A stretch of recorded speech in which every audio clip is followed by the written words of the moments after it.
दोस्तों सच्चे हृदय से कमेंट बॉक्स में लिखें जय माता दी। माता रानी आप सभी के कष्टों को समाप्त करें, आपकी झोली खुशियों से सदैव भरी रहे। दोस्तों नवरात्रि का महापर्व 9 देवी अर्थात 9 कन्याओं को समर्पित है। कन्या पूजन करने से हमारी समस्त पीड़ा दूर होती है, दुख दर्द दूर होते हैं, हर कष्ट दूर होते हैं, गृह कलेश हमारे जीवन से हमेशा के लिए दूर हो जाते हैं। यहाँ तक कि पितृदोष, राहु दोष, मंगल दोष, काल सर्प दोष, मात्र कन्या पूजन से शनि से पीड़ित व्यक्ति को राहत मिलती है, सुकून मिलता है, घर में खुशियां आती हैं तथा अकाल मृत्यु घर में कभी नहीं होती। दोस्तों आपको बता दें इस बार माता रानी हाथी की सवारी पर पृथ्वी लोक पर आ चुकी हैं और भक्तों के कष्टों को दूर करेंगी। जब जब माता रानी हाथी पर सवार होकर आती हैं तब तब धरती पर फूल खिलते हैं और वर्षा होती है तथा हरियाली की उत्पत्ति होती है और जीवन सुगम हो जाता है। किसान के घर में साक्षात माँ जगदम्बा जगत माँ का आगमन होता है। दोस्तों इस बार के नवरात्रि बहुत ही शुभ और मंगलकारी माने जा रहे हैं। इस बार शारदीय नवरात्रि 15 अक्टूबर दिन रविवार को शुरू होकर इसका समापन 23 अक्टूबर दिन सोमवार को होगा। ऐसे में 24 अक्टूबर दिन मंगलवार को ही दुर्गा विसर्जन होगा। जो लोग माता रानी की स्थापना करते हैं, मूर्ति स्थापना करते हैं, वो लोग 24 अक्टूबर दिन मंगलवार को विसर्जन करेंगे। दोस्तों नवरात्रि की अष्टमी और नवमी तिथि पर कन्या पूजन का विधान है। इस बार महाअष्टमी तिथि 22 अक्टूबर 2023 यानी कि दिन रविवार है और नवमी तिथि जो है वो है 23 अक्टूबर 2023 दिन सोमवार को है। ऐसे में आप अष्टमी और नवमी को इन दोनों तिथियों में कन्या पूजन अवश्य ही करें। कन्याओं को भोजन अवश्य खिलाएं। शास्त्रों में 9 दिनों के नवरात्रि को बहुत ही शुभ और मंगलकारी माना जाता है और वहीं 8 दिनों के नवरात्रि को अच्छा नहीं माना जाता। ऐसे में 10 दिनों के नवरात्रि बहुत ही शुभ माने गए हैं। शास्त्रों के अनुसार नवरात्रि के दिनों में माता रानी का पूजन करने से, कन्या पूजन करने से माँ अभय वरदान प्रदान करती हैं। कुंडली में जो कष्ट होते हैं उन्हें ठीक कर देती हैं। श्रीधर की तरह ही सच्चे हृदय वाले व्यक्ति के सभी कष्टों का निवारण माँ शीघ्र ही करती है। माँ की उपासना से विनम्रता का विकास होता है, सभी कष्ट, दरिद्रता, दुख, कष्ट नष्ट हो जाते हैं। नवरात्रि में माता रानी का व्रत और पूजन किया जाता है, लेकिन नवरात्रि के दौरान सबसे ज्यादा महत्व होता है कन्या पूजन का। दोस्तों कन्या रानी जो होती है फूल की पंखुड़ियों की तरह नाजुक होती है। कन्या पूजन सर्वोपरि है, श्रेष्ठ है। कन्या के रूप में स्वयं जगदम्बा देवी माता, वैष्णो 9 देवियां अर्थात समस्त ब्रह्मांड उनके शरीर के कण कण में वास करते हैं। बहुत कम लोग जानते हैं 33 कोटि देवी देवताओं का वास होता है कन्याओं के मस्तक पर। कन्या चाहे छोटी हो बड़ी हो वो सदैव पूजनीय है, माँ के समान मानी जाती है। दोस्तों माना जाता है व्रत और उपासना से माता रानी इतना प्रसन्न नहीं होती है जितना कि कन्या पूजन से होती है। नवरात्रि में छोटी छोटी कन्याओं को माता रानी का स्वरूप माना जाता है। कन्याओं को भोग लगाया जाता है, उन्हें प्रसन्न किया जाता है और बदले में आशीर्वाद मांगा जाता है। कन्याओं को प्रसन्न करने के लिए गिफ्ट आदि उपहार वगैरह दिए जाते हैं। माना जाता है अगर कन्याओं को कोई भेंट दी जाए और उसे खुशी खुशी वो स्वीकार कर ले तो इसका मतलब है माता रानी अर्थात माता वैष्णो ने वो भेंट स्वीकार कर ली। जिन पर कन्याएं प्रसन्न होती हैं तो समझो उन्हें माता रानी का आशीर्वाद मिल गया और माता रानी की कृपा से उन्हें मुंह मांगा वरदान प्राप्त होता है। कन्या पूजन कोई मामूली पूजन नहीं होता। समस्त ब्रह्मांड में जो पूजा होती है उनसे बढ़कर कन्या पूजन को माना जाता है।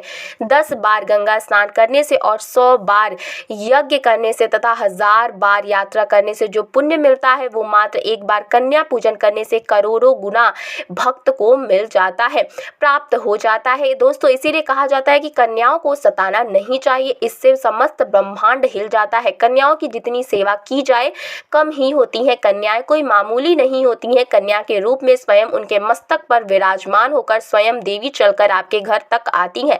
नवरात्रि में 2 साल से लेकर 10 साल तक की कन्या का पूजन होना चाहिए। अष्टमी तथा नवमी के को कन्याओं के पैर धोकर भोजन करना, उपहार आदि देना श्रेष्ठ माना जाता है। ऐसा मौका कभी हाथों से नहीं जाने देना चाहिए।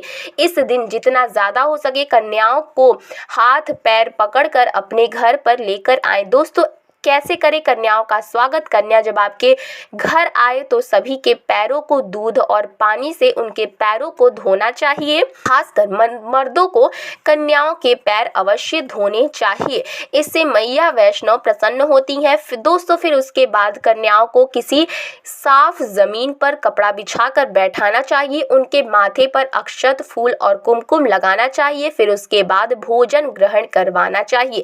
लेकिन हमेशा याद रहे दोस्तों, कन्याओं की थाली में 3 पूरियां कभी भी ना रखें, इसे शुभ नहीं माना जाता है, इसे अशुभ माना जाता है। दोस्तों कन्याओं को खाना खिलाने के बाद अंतिम में सर पर लाल चुनरी ओढ़ाना चाहिए और भोजन में आपको खीर, पूरी, हलवा, चना और आलू की सब्जी, छोले वगैरह की सब्जी खिलानी चाहिए। पनीर आदि भी खिलाया जा सकता है। वैसे माता रानी का प्रिय भोजन खीर, हलवा, पूरी और छोले आदि ही होते हैं, लेकिन भूल से भी लहसुन और प्याज का इस्तेमाल कभी ना करें, अन्यथा अनर्थ हो जाएगा। अक्सर कई लोग कन्याओं को कुरकुरे का पैकेट, चिप्स वगैरह का पैकेट देते हैं, जो कि घोर अनर्थ माना जाता है, क्योंकि इसमें लहसुन प्याज का इस्तेमाल होता है, जिसके कारण उनका व्रत खंडित हो जाता है। माँ दुर्गा क्रोधित हो जाती हैं। जहां आपने 9 दिनों तक लहसुन प्याज का परहेज किया, लेकिन आपकी एक गलती पूरे व्रत को खंडित कर सकती है। इतना भी नादान नहीं बनना चाहिए कि माता रानी रुष्ट हो जाए। और कन्याओं को कभी भी अशुद्ध नहीं होना करना चाहिए। कन्याओं को डब्बा बंद कोई भी चीज ऐसी ना खिलाएं जिसमें लहसुन प्याज होता है। कई चीज तो ऐसी होती है मार्केट में जिसके अंदर लहसुन प्याज का इस्तेमाल होता है, ऐसा आप कभी मत करना।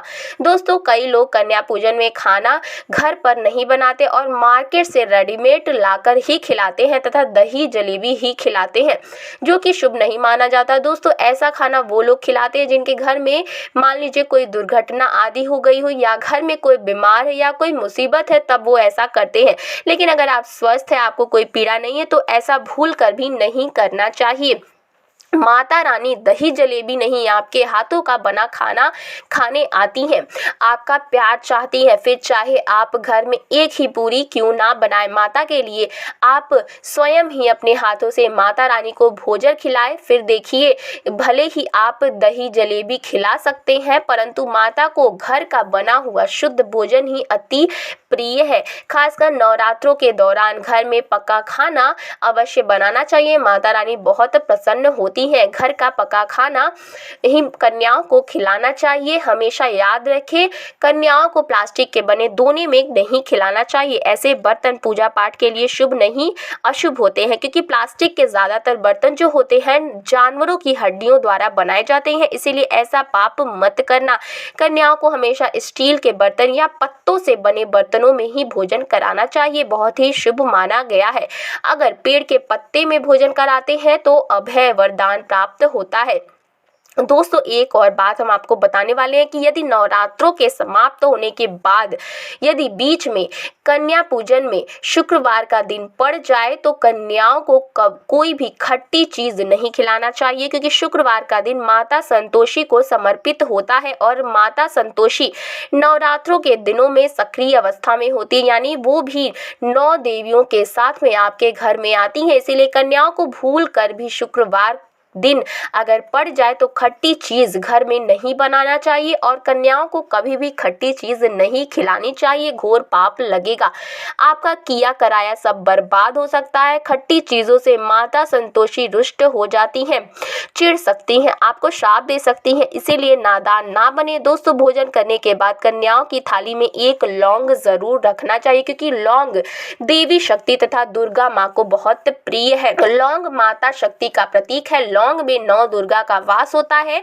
इन 9 दिनों में माता रानी को लौंग का भोग ही लगाया जाता है। तो खाना खाने के बाद कन्याओं को लौंग अवश्य अर्पित करें। माता रानी को अमृत से बढ़कर लौंग प्रिय है, इसीलिए कन्याओं को थाली में चुपचाप एक लौंग जरूर रख दे, आपका भाग्य चमक जाएगा। माता लक्ष्मी आपके जीवन में धन की कोई भी कमी नहीं होने देंगी। दोस्तों आपको बता दें कन्याओं को उपहार में क्या दे।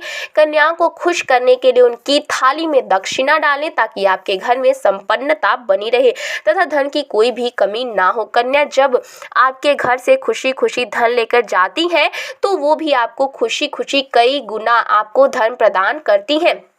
इस समय कंजूसी मत करना, खुशी खुशी कन्याओं को धन अवश्य देना।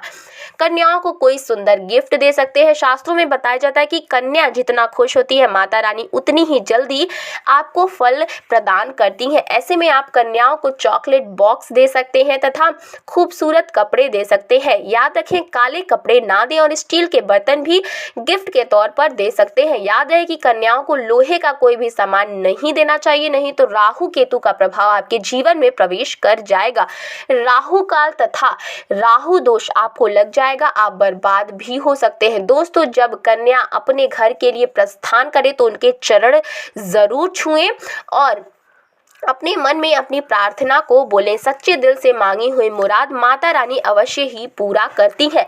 सच्चे दिल का मतलब होता है मन में कोई भी लालच ना हो, और अगर वो लालच माता को पाने के लिए बन जाए तो उसे बोलते हैं सच्ची श्रद्धा और सच्ची भक्ति। ऐसी भक्ति के आगे स्वयं 33 कोटि देवी देवता आपको नमस्कार करते हैं। दोस्तों, नवरात्रों के दिनों में अगर मिल जाए आपको ये संकेत तो समझो माँ दुर्गा आपके घर में आ चुकी है। ये संकेत बताते हैं माँ दुर्गा का आशीर्वाद आपको प्राप्त होने वाला है। तो आइए जानते हैं वो कौन सा है संकेत। अभी तक आपने वीडियो को लाइक नहीं किया है तो वीडियो को जरूर लाइक करिए, चैनल को जरूर सब्सक्राइब करिए। दोस्तों, पहला संकेत, जब आप कलश स्थापना करते हैं तो जौ से निकली हरियाली बहुत ही शुभ मानी जाती है। कहा जाता है कि जौ से निकली हरियाली हमारे भविष्य में होने वाले अच्छे और बुरे होने का संकेत देती है। ये सभी बातें हमारे आने वाले साल का भविष्य बताती हैं।